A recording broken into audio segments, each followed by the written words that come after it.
Well, hello everyone. This video is really special because this is the origin of the mirror. Now, the first video that you saw, it said practice number 1. Well, that was practice number 1 for Penn and Teller Fool Us. And after I made it, I thought, I think I made a mistake here. I think I should show you the very, very beginning of this process that I used to create the mirror routine that it is today.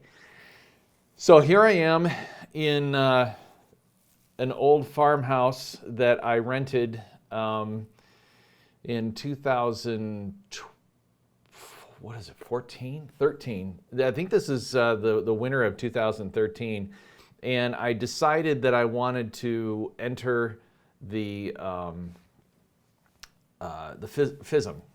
I wanted to make a big comeback in magic.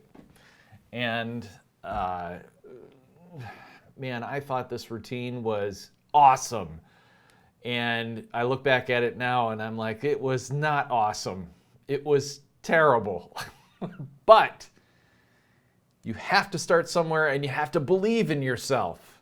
Even if it's awful and you don't know that it's awful, but you still have that fire in your belly that you really believe what you're doing is good work. Well, this is part of what the process of developing something is all about, is believing in yourself. And I had no idea when I decided that I was going to compete in FISM that I was going to be up against the greatest magicians in the world, like the Koreans in 2014. And it was a disaster, let's put it that way.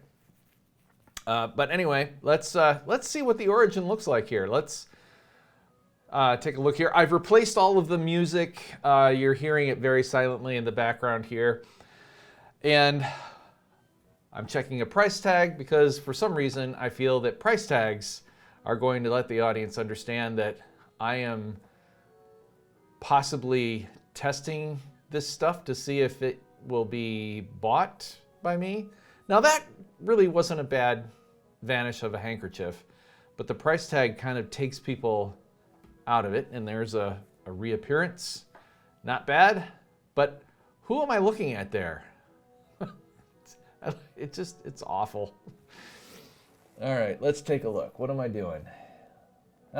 I produce a wand out of a hat. Oh, and it's gone. Wasn't a bad transfer. You know, this magic isn't terrible, but we just don't understand what's going on here. And it's interesting that the price tag at the very beginning, just looking at that price tag in the mirror, just made me wonder, looking back at it now, am I performing for people? Did I just buy it? You know, what's really going on here? And in a sense, the act has turned into a show-off routine. I'm demonstrating to an audience. And my thinking is that this guy stumbles into this curiosity shop, and for some reason, he understands how to make a magic routine instantly happen in this curiosity shop. So let's see what else we can look at. Let's take a look inside my top hat. Is it my top hat? Or is it a top hat that I'm going to possibly buy? There is no price tag on it, so not a bad ball production.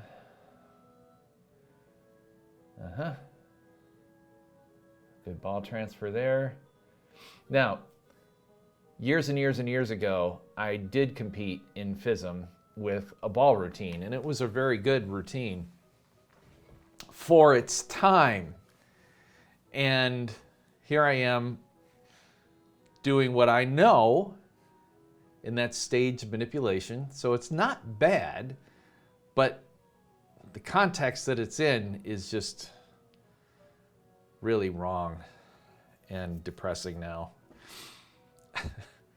Oh, I've got lots of balls there. Why? No idea. But I'm really happy. I'm really happy about about everything that's going on here. And like, oh, all those balls are gone. And I'm happy that they're gone. Why? I don't know. Well, okay, now we've got 2 balls. It's one of the things about multiplying balls is that you've got 1, 2, 3, 4 spaces in between your fingers, and for some reason we like to put them in between our fingers. So 4 balls are on the way. Let's see here. And this was the genesis of the mirror routine, when I multiplied a ball in the mirror. And I got to admit that that idea spawned all of this. And to be honest, that the ball routine was just filler to show the judges that I do have skill. And there we go again. And I have no idea what I just did there.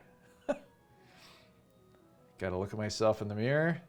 Now that production wasn't bad. I kind of like that. And now when you're rehearsing, now where did I just put wait a minute.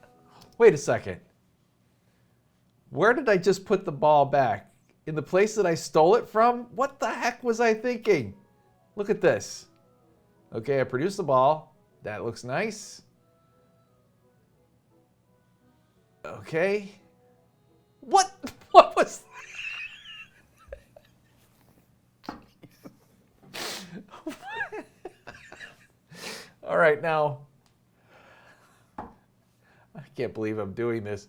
Okay, so I have no idea what I'm about to do. I mean, I've forgotten about this. Now remember, I'm alone in this house. There's nobody here, and I think I'm great. Okay, this is a horror show. I have no idea. Oh my gosh, let's see that again. That's terrible. Okay, so we put the ball back where it was hidden from, and I don't know what that dance is. That could be a meme. All right, so waltzing around. Now imagine this is a guy alone in a house in the middle of a cornfield somewhere deep in the heart of Michigan in the winter. Now I was working for a television station at the time, so I had lots of reasons for getting back into magic. Oh, yep. Now if you can produce balls, by golly, you should be able to produce cards. But I thought, why not produce silver cards to make it look original? I don't know why that is somewhat original, but there it is. Yeah, a little dance. Way to go, Stu. Your hand is still your hand is still stealing whatever it is out of your jacket.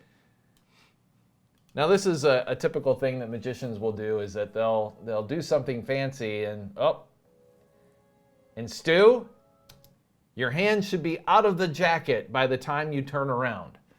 Now granted, this is a rehearsal, but this is how brutal I am in my rehearsals. I will videotape them and I'll find things that are wrong and I'll just shake my head and make a note. So I'm making a note right here for you to see that this is bad. Your hand should not be stuck stealing whatever it is that you're trying to steal. All right. Oh, there's more cards, more cards. These are slightly different colored cards. Oh, they got to come out of my mouth. All magicians that produce cards make them come out of their mouth. Thank you, Jeff McBride, for inspiring everybody to do that. Now, there is one thing that I do in this, boom, and that's that. I always like that, but there was no other place to put it. And so I had to give it up. Sometimes there are things that you have to give up, and sometimes you have to just do whatever. Now, what am I doing here? Looking to the gods of magic? Oh! I have a short in my jacket. I used a soldering iron to make little tiny holes in my jacket, and somewhere in there is a short. My whole jacket was supposed to light up, and and again, very distracting. And I could never figure out where the short was, so I gave up on the lighted jacket. I also thought I used to be really good at the dancing cane, and I wasn't too bad at it. But I hadn't done it in like 15 years. So again, I'm rehearsing, trying to get the old routine back up and running again. Again, starting from somewhere that you already are good at or that you know, and then build off of that is always a good place to start. Start with your strengths and then move from there, but move beyond that, right? Press yourself. Now that was a good vanish.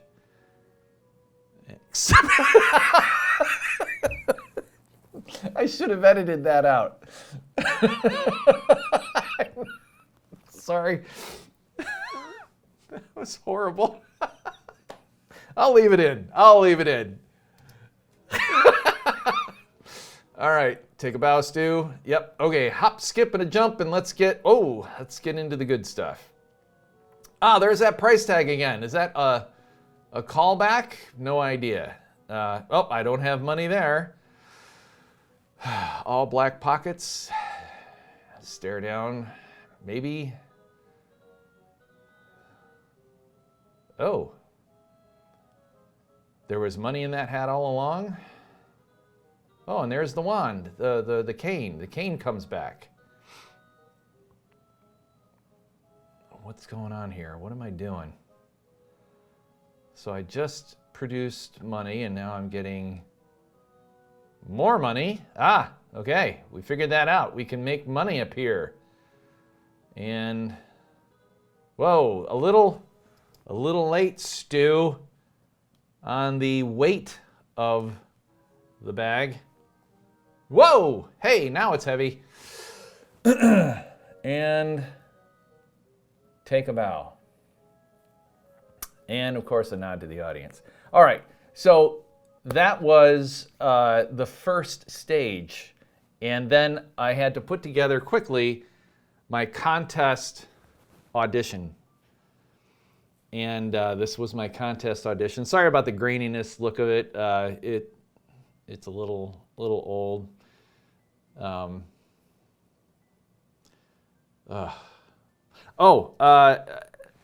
I'll stop that here. So look at the difference. Let's go back a little bit. Let's look at all the different things that we have here. Now, we've added a set, right? We have Magic for Sale because people didn't understand what the price tag was when I was showing them the routine.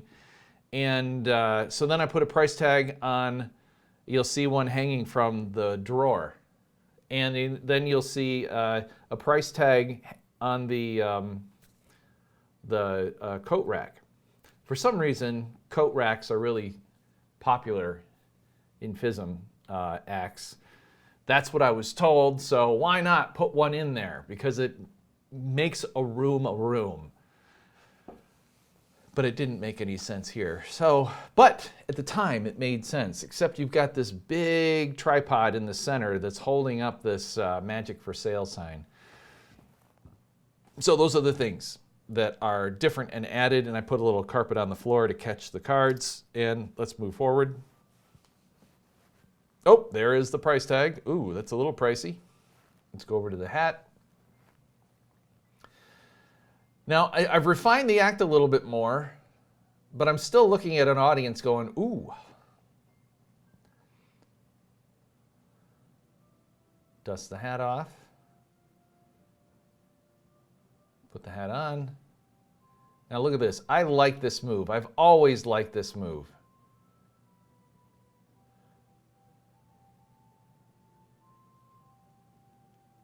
So, but I don't use it anymore. So if you want to use it, go right ahead. It's pretty cool. And I take the hat off again. But again, you know, I'm constantly looking at the audience. And if I am in a room and I'm going to buy this stuff, right, I shouldn't see an audience. And that was the hardest thing for me to figure out, was how to not have an audience there. But this is how you learn. And the act is a little tighter, and I've added some more skillful moves, I suppose. But this whole wandering around, ooh, I look at it now and I'm like, this is a horror show. Okay. Yeah, I mean, the moves aren't so bad, but when you're doing an act, see, that wasn't bad. I'll give a passing grade there. The problem is that the price tags are taking the audience out of the picture, and also me reacting to the audience and performing to the audience takes the audience out of what I'm trying to tell as far as the story goes. But, you know, I've never done storytelling magic up to this point. And, you know, and my major is theater, but I'm still thinking like a magician at this point. And that's wrong. But, like I said, it's a starting point. And I can look back at this and laugh. But we're going to take a look at, why did I do that? You know, why am I so flirtatious with all of these props and wanting to dance? And I think part of it is that there's this hidden skill that I have from musical theater that you know, that I like to dance, and that's why I have the dancing cane in there. But I'm holding back. I'm holding back a lot of skill. Like, I'm holding back my acting, and I think that acting, like, I'm somewhat confused, but I'm not confused, and I do have skills like, boom, hey, there you go. But, you know, these balls bewilder me, but I'm in control. You know, I'm dancing around like, see, look, there's the hat. I always like this move too. That's a kind of a cool move, but there's so much, I'm moving around so much, you don't know that I vanished the ball. And there it is on my hat. I've always liked that. And this little move right here is pretty cool, where I go from 3 to, boom, 4. Like, where did that come from? But then again, you know, it's like magicians want to produce 4 balls, so there's no surprise there. Oh, hey, that was new. Not bad, a little bit of a silver stream. Now let's see what happens here. I produce the ball. Do I put it back where I stole it from? No, I learned. I put it up there. Now, why do I put it up there? How did I know that that's where it goes? These are questions. These are all questions that I could not answer. And why am I doing that? I have no idea. Why am I making love to that mirror? I don't do that anymore, thank goodness.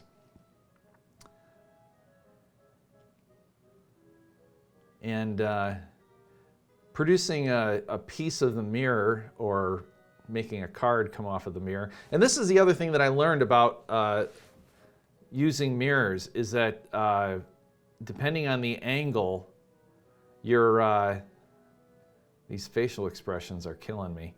Let's see if I learned. Is my hand out? Kind of. The timing was better.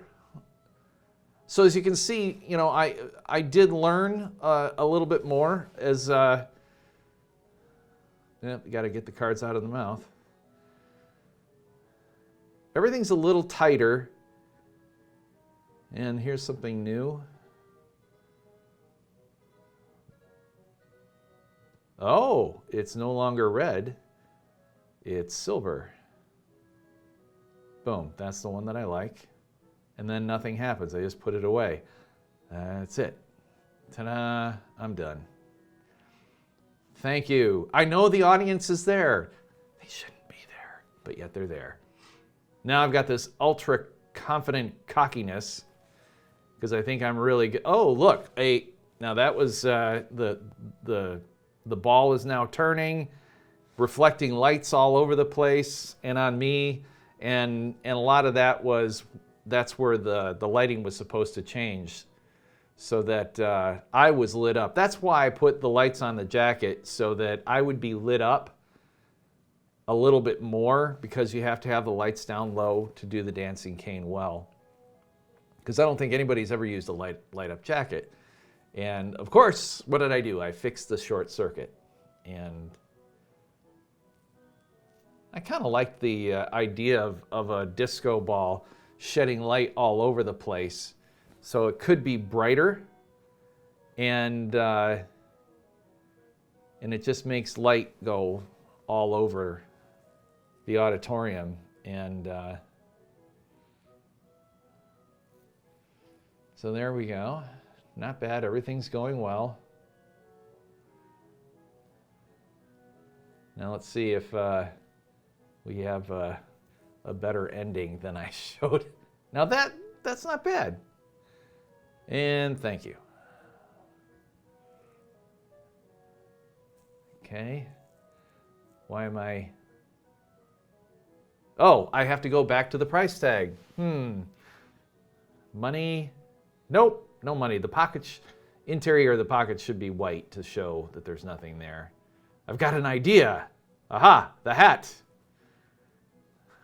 So bad. Bad storytelling. Nobody's going to know what the heck I'm talking about. Pointing to the hat means I've got the solution. So if I can make money appear out of the hat, why do I even need the mirror, right?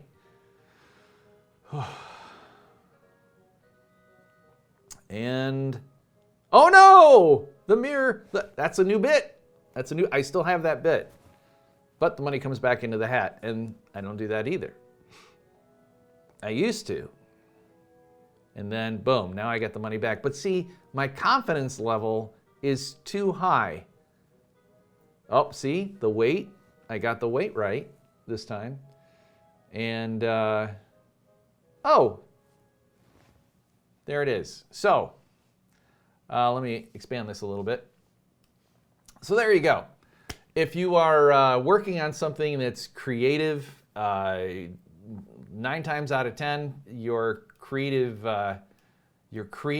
energy is, when you look back at it, it's kind of embarrassing. But it's a start. And that routine eventually grew on to fool Penn and Teller, and went to win the North American Championships of Magic and FISM, and that's where I'll be in Quebec in 2022, which is now 2022. But everything has an origin story, and I just hope that you are enjoying this series of the origin story of the magic mirror, and there's a lot more fun coming, because there are lots and lots of rehearsals with terrible mistakes that we're going to have fun with. All right, see you next time, folks.